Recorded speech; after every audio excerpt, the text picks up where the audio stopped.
السلام علیکم دوستو، میرا نام رضا ہے اور آپ سب دیکھ رہے ہیں رضا کریشن۔ دوستو، میں آج آپ سے بڑا ایمان افروز، بڑا ہی پیارا سا واقعہ، پیاری سی کہانی شیئر کرنے والا ہوں۔ قوم بنی اسرائیل کے اندر دو مچھوارے بھائی رہا کرتے تھے۔ ایک اس میں سے نیک تھا، مسلم تھا، عبادت گزار تھا، اور دوسرا جو تھا وہ کافر تھا، وہ بتوں کی پرستش کیا کرتا تھا۔ جو مسلم بھائی تھا نا، جب وہ مچھلی مارنے جاتا، جال پھینکتا تو اس کے جال کے اندر بہت تھوڑی مچھلی پھنستی۔ وہ بیچارہ اسی میں گزر بسر کرتا تھا، اللہ کا شکر ادا کیا کرتا تھا۔ جو دوسرا بھائی تھا نا، جب وہ جال پھینکا کرتا تو اس کے جال کے اندر بہت ساری مچھلیاں پھنستی تھی اور بڑی خوشی خوشی زندگی بتاتا تھا۔ ایک دن جو مچھوارا غریب تھا، مسلم تھا، اس کی بیوی نے دوسرے بھائی کی بیوی کو دیکھا، بڑے اچھے اچھے کپڑے پہنے ہوئے، بڑے مہنگے مہنگے گہنے پہنے ہوئے، تو اس کے اندر لالچ آ گیا۔ اس نے دوسرے بھائی کی بیوی سے پوچھا، تمہارا حال تو بڑا اچھا ہے، بڑی خوشی سے زندگی تمہاری بیت رہی ہے۔ تب اس نے کہا کہ تمہارا جو شوہر ہے وہ اللہ کی عبادت کرتا ہے، اسے کہو ہمارے بتوں کی عبادت کرے۔ جب وہ ہمارے بتوں کی عبادت کرے گا تو اسے بھی بہت ساری مچھلیاں پھنسیں گی، تمہاری زندگی بھی بڑی خوشی خوشی بیتے گی۔ اس نے آج گئی عورت لالچ کے اندر۔ تب اس نے اپنے شوہر سے کہا، آپ بھی جو ہے بتوں کی پرستش شروع کریے۔ اس کا شوہر نیک تھا، اس نے ڈرایا، تو اللہ سے نہیں ڈرتی؟ تو مالک سے ڈر نہیں لگتا تجھے؟ اللہ جو دیتا ہے نا، اسی میں صبر سے شکر سے رہنا چاہیے۔ اس نے اسے خوب سمجھایا، پر وہ ضد پہ اڑ گئی۔ تب اس نے ایک بات سوچی، کہا ٹھیک ہے، کل سے میں جو ہے نا مچھلی پکڑنے نہیں جاؤں گا، مزدوری کروں گا، اور روز روز 2 اشرفیہ 2 دینار میں تجھے لا کر کے دوں گا۔ وہ اس میں مان گئی، راضی ہو گئی۔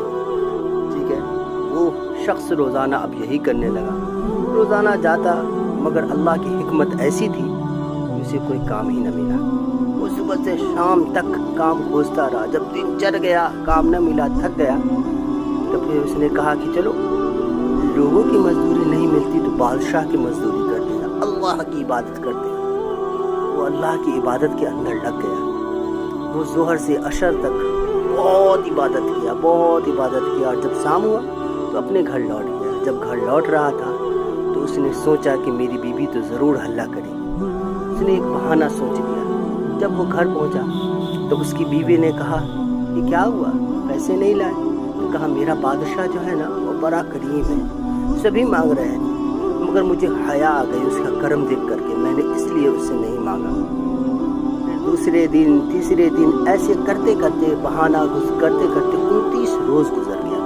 اس کی بیوی بہت غصہ گئی، اس نے کہا، اب تو مجھے چھوڑ دے، یا تو مجھے چھوڑ دے یا تو اپنے بھائی کے پاس جا، اس بھائی سے جا کر کے مزدوری لے اور کما۔ جب 30واں دن ہوا نا تو وہ شخص اللہ کی عبادت چھوڑ کر کے یہودی کے پاس چلا گیا مزدوری کرنے کے لیے۔ اس کے بھائی نے کہا، ٹھیک ہے، میں تجھے رکھ لوں گا۔ اب وہ وہاں مزدوری کرتا رہا۔ جب وہ مزدوری کرتا رہا نا، اللہ کی طرف سے ایک فرشتہ آیا اور اس نے اس کی بیوی کو جو ہے نا 29 اشرفیہ دی اور کہا، تمہارا جو شوہر ہے نا وہ بادشاہ کی خدمت کیا کرتا، یہ ہے مزدوری، تم یہ مزدوری لے لو۔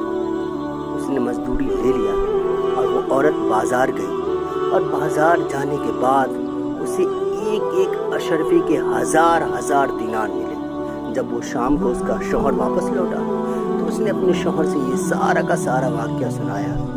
اس کا شوہر تو تڑپ کے بے ہوش ہو گیا، اور جب وہ ہوش میں آیا تو اس نے کہا، میں نے اپنے بادشاہ کی عبادت چھوڑ دی، اپنے مالک کی۔ پھر اس نے توبہ کیا، اس نے سارا گھر بار سب کچھ چھوڑ دیا، پیسے ویسے سب چھوڑ دیے، اور پہاڑوں کے اندر چلا گیا اپنے اللہ کی عبادت کرنے کے لیے۔ دوستو، اس چیز سے ہمیں کیا سیکھ ملتی ہے کہ مالک کی عبادت کرتے رہنا چاہیے۔